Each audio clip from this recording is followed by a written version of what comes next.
Lijepi moji, tu ste. Prije svega da vas pozdravim. Super izdržavate u karantenu, izolaciju. Znam da to nije lako, nije nikome lako, ali je bilo što je tu je.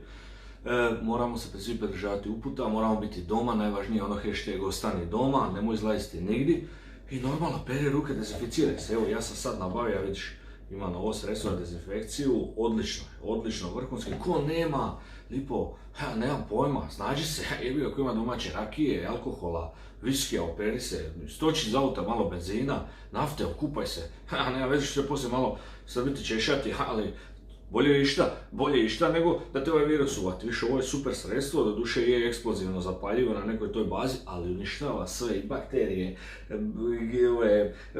viruse, baje, bakule, žbrlje, mrlje, sve što iđe po podu, što lazi, to uništava. I sad ja normalno ne mogu to iz ove velike baje livati, nego ja uljem ovako jednu malu, znaš ovako,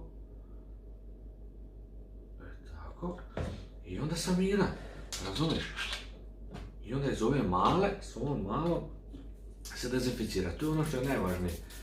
Malo smrdi po to neko eksplozivno sredstvo i zapaljivo, ali nema to veze. Bitno je da smo mi sigurni od tih virusa. Znaš li, pa ti možeš i sve oko sebe, recimo, nemam pojma, ideš spaliti klimu, daljinski, televiziju, to obavezno, to je najveća legla svih tih gamati. Onda recimo, ja toaletni papir, isto, ja ga obavezno našpricam, nikad ti ne znaš što je dole.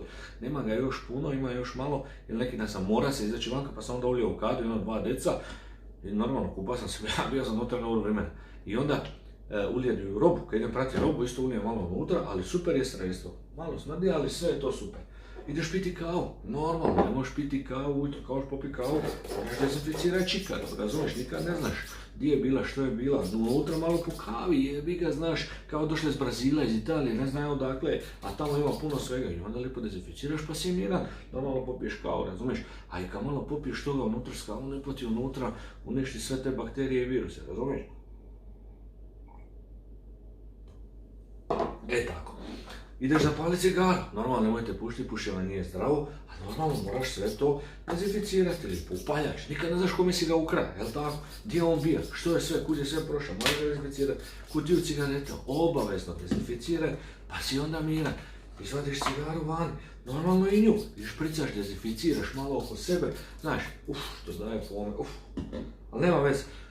Nema veze što je isplezano, pa ne smije vatro paliti, kakve to veze ima. Ljudi moji, čuvajte se, pazite se, dezinficirajte se, slušajte upute stožera, hej, živjeli, hajde.